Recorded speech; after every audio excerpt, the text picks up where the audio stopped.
그런데 저 사람이 어디서 저 모든 것을 얻었지?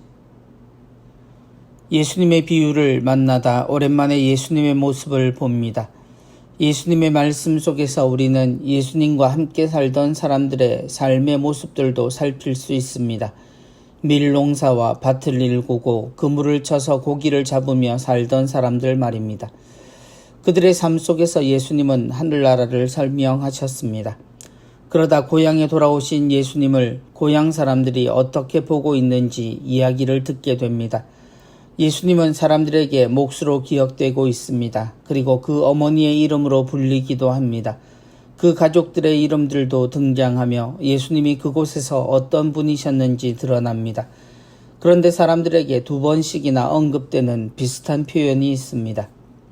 저 사람이 어디서 저런 지혜와 기적의 힘을 얻었을까? 그런데 저 사람이 어디서 저 모든 것을 얻었지?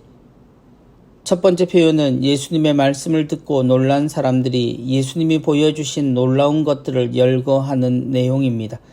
물론 이것은 기존의 예수님에게서 볼 수 없었던 것이란 표현과 함께 말입니다. 그런데 두 번째 표현은 예수님이 목수의 아들이며 마리아의 아들이고 그 형제들을 열거한 후의 표현이기 때문에 예수님은 도무지 그럴 가능성이 없다는 확실한 표현이 됩니다.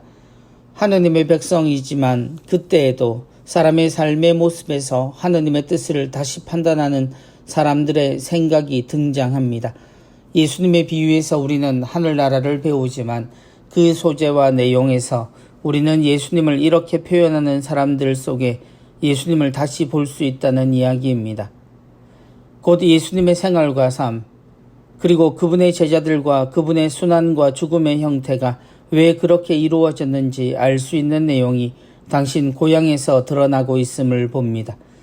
사람들의 편견은 참 지독합니다. 만약 예수님이 돌아오셨을 때 어떤 자격이나 힘을 지니고 오셨다면 사람들은 어쩌면 경사로 받아들이고 주님에게 예루살렘 입성 때의 모습을 취했을지도 모릅니다.